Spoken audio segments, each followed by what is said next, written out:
Good morning, Andrew Smith, Atlanta Homicide Commander. Thank you all for joining us today as we have some information we would like to put out. We really need the community's help in this. Referring to the double homicide of Stanley Pratt in Centeria Fields. This happened during the early morning hours of December 18th, 2021. This occurred in southeast Atlanta at 222 Tuskegee Street, Southeast, apartment 401. On the early morning hours, Mr. Pratt and Ms. Fields were shot to death. This occurred in the presence of an 11-year-old. Right now, I'm going to hand the case over to Detective Shepard, who is the lead on this cold case. So, Detective Jerry Shepard, Homicide Cold Case Unit. Like Lieutenant said, this incident happened December 18th, 2021, in the early morning hours, about 7 o'clock. Mr. Pratt walked outside to smoke a cigarette.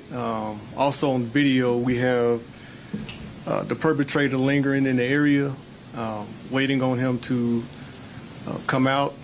At that time, the perpetrator approached him, shot him one time in the face. Mr. Pratt retreated back into his bedroom, seeking shelter. The perpetrator then followed him into the bedroom. That's where he gunned down both Mr. Pratt and Ms. Fields within earshot and eyesight of their 11-year-old child and 6-year-old child.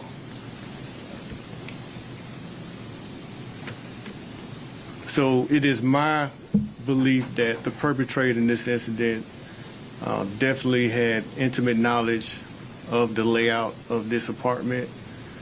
He had intimate knowledge of the going abouts between Mr. Pratt and his early morning routine.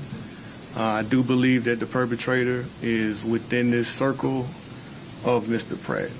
And it is definitely important to get this information out, to reach certain people within those circles so we can get this information, so we can get this case to a good resolution.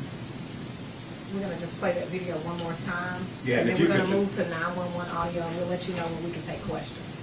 But we're going to play this one more time and go to the 911 audio. Shepard, if you can just describe what's going on in the video. Can you get behind the microphone so we can hear you? Okay, yeah, that'd be great. You can stand in front of you to see. Yeah, I need to see it. Yeah. So at this time, this is Mr. Pratt retreating to his bedroom. He's already shot in the face. There's no sound, but you can't hear it, but he's going into the bedroom retrieving. He's gargling because he's gargling blood. This is the perpetrator follows him in. He shoots him several times, including Ms. Fields, and that's the 11-year-old son that was on the couch, actually ran out right beside the offender. And he goes back in, he finds his parents shot to death. And there was a 6-year-old child that was also in the bedroom in the back. Where the couple was shot? Correct. Not in this bedroom, Oh, but but in a another different bedroom. So, correct. Next, we're going to have the 911 audio.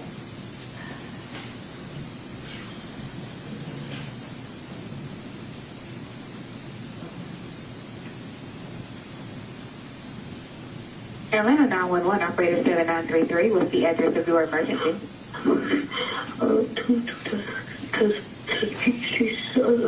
Southeast Atlanta, my parents' house, been shot. Okay, take a deep breath and tell me what the address is because I can't understand you. 222 Tuskegee Street, Southeast Atlanta. Okay, 222 Tuskegee Street, Southeast Atlanta? Mm-hmm. Is this an apartment complex? Yes, ma'am. What's the apartment number? The building 400, door, Calm down, take a breath. You said building 400? 401. You're building 400, apartment 401? Yes, ma'am. And you said your parents have been shot? Yes. Okay, stay on the line for me. I'm going to transfer you to the ambulance, okay? Don't hang up. Please.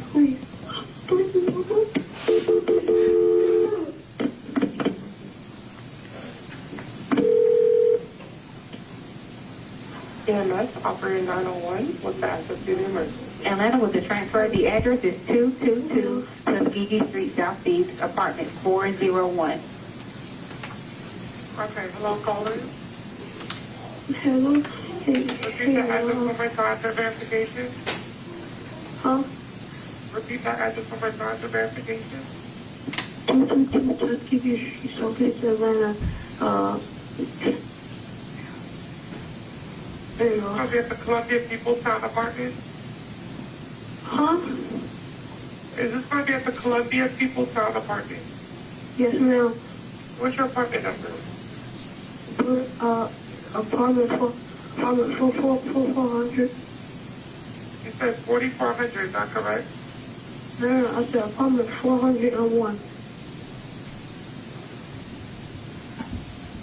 Okay, what's your phone number in case we get disconnected?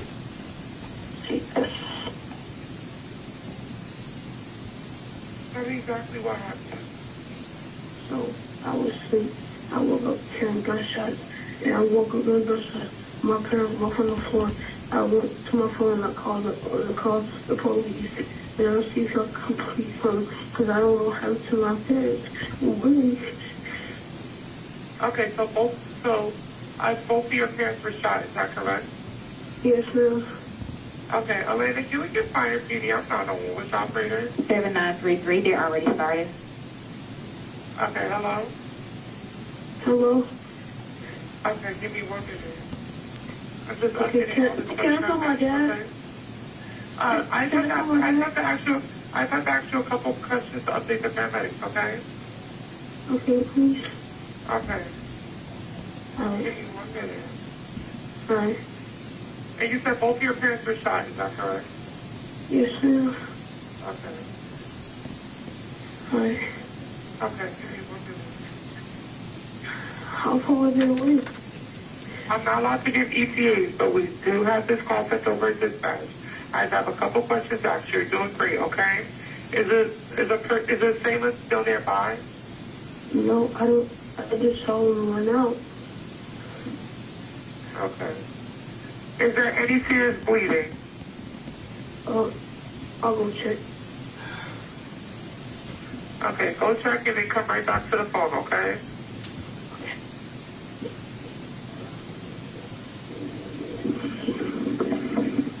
Yes, yes, Okay. yes, ma'am. Okay. You're doing great, okay? Are they completely alert? No, they're not looking up. They're still. Okay. Okay, what part of the body was injured? My boyfriend in the face, and I can't tell my mom was shot. Okay. Doing great, okay? Okay, please, I don't know if I'm safe. Okay, I'm just going to give you I just have a couple questions. I'm just going to give you help, okay? Is there more than one wound? Yeah, there's 1, 2, 3 rooms. Okay. So I'm arranging help team now. Stay online. I'll say exactly what to do next. Keep very quiet and stay out of sight until they send me if they're sending leave the scene, okay? I'm going to tell you how to stop the bleeding. Listen carefully. Make sure you do it right, okay?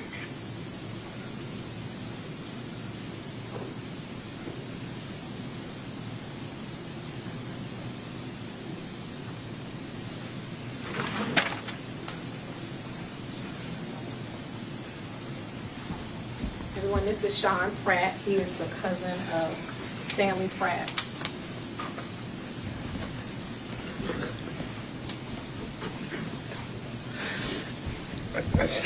I really don't got too much to say. I just want the killer to get found. It's a lot of pain. You see what we going through. So, I mean, just get them for. I don't want to do no threats and nothing like that. Just get them off the streets before we get them. I mean, I don't know. I don't know what else to say. Really. Yeah. Hi, my name is Cherie.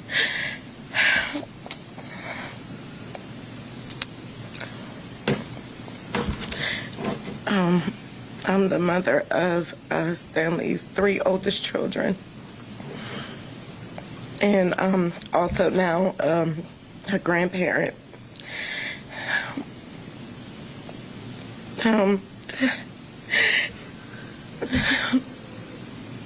This person took someone means a lot to our family. Not only did they take Stanley, but they took CC.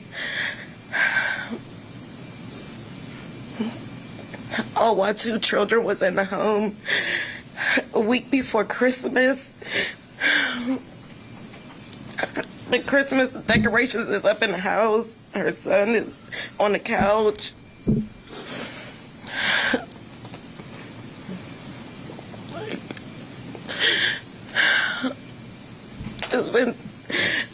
It's been since 2021. We need him found. He sat out for almost 2 hours waiting on Stanley to come outside. Like, somebody, did y'all see anything? Did y'all see him standing there? Did y'all hear the gunshots? Did y'all hear screaming? The poor kids in the house had to witness their mother.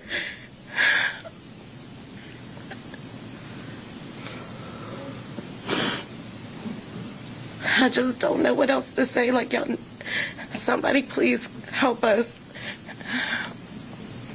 Help solve this case. This hurts really bad.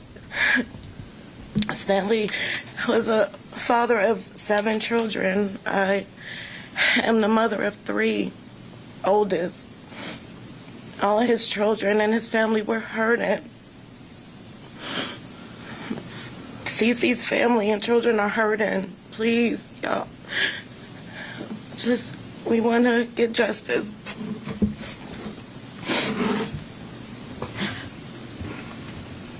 We'll take questions from, if you want to go ahead and speak. I'm Stanley's daughter.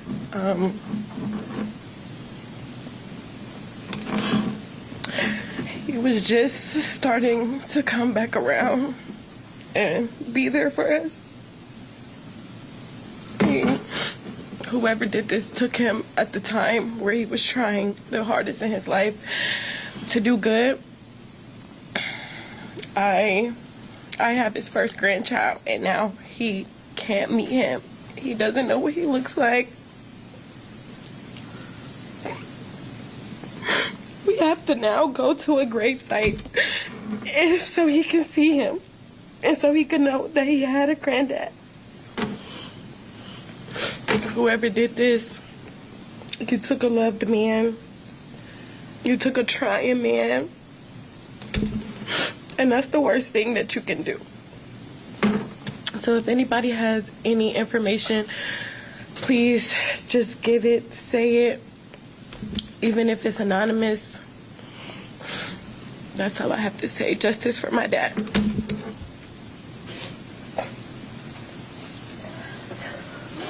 now we'll have questions from Detective Shepard. So no motive, I guess, at this point, huh? No, I haven't established a motive. However, like I said, I do believe that the perpetrator had intimate knowledge of both victims, the layout of the apartment, and I do believe it was targeted. Like Ms. Pratt said, that he laid in wait about 2 hours before the actual incident. He was dressed all in black. He was there for a specific mission, and that was his target. I mean, we can only thank God that the children didn't get in the way, because I believe he would have probably took them out also, just off the sheer nature and the way he wanted to zero in on Mr. Pratt. What was that camera that captured him? It's like a Nest camera that was just put in the living room. So, and I believe Ms. Fields was not the intended target, but she was in the way when it happened. So she was more like just collateral. And to be clear, the 11-year-old son made that 911 call? Correct. Any other questions? I'm just curious about the timeline. It has been a while now. Why now? Why release this video now? Why come to the public now? So, of course, cold cases, we work till the leads are exhausted, and we go over back and look at the cold cases, what new can happen. In this particular case, we need more evidence. We need people with firsthand knowledge to come forward. So that can be the timeline that kind of pushes up. We're coming up on Mother's Day. They don't have a mother anymore. This happened right around the holidays. So we go over the case, look at it, and determine what needs to be done. And I think this will be a big help for the case, getting information from the public. You mentioned needing more evidence. Was there anything in particular in re-reviewing this case that stood out that made you say this might be the thing that has prompted us to ask for the public's help again? That's a good question. So we look at evidence, we look at physical and non-physical evidence. We look at circumstantial and non-circumstantial evidence. In this particular case, we need the help. We need public help from the public. We need actual witness testimony because I can't speak on the exact evidence that we have because I don't want to give too much out. But to push this forward, I need somebody with some firsthand knowledge to come forward. And I do believe that getting out, this perpetrator is in certain circles. And all it takes is one or two people inside those circles to bring me information. You mentioned before about him laying in wait outside for 2 hours. Is there any surveillance video of that? It is. We didn't release that for different reasons. I didn't want to release it. Correct. And you're not able to identify his face or anything from that? No, it's from a distance, but you can see the figure because it was dark at that time. And like I said, he laid in wait. Of course, when people wake up, they start turning on their lights. This particular bedroom light cut on. This person was feet away from their bedroom. They knew when he would come outside and smoke. Suspect then made his approach. Is there any indication that this is a hired hit, a professional job? That's impossible to determine. But I will say that it was definitely directed at Mr. Pratt. That what I can confidently say. Higher hits and stuff like that without evidence, I can't speak on that. All right, that'll do it for everyone. If you have any other questions, you can send those via email to the Public Affairs Unit. I will give you his daughter's name. It is Sage, S-A-G-E, Pratt, P-R-A-T-T. Thank you, everyone. Thank you. Thank you.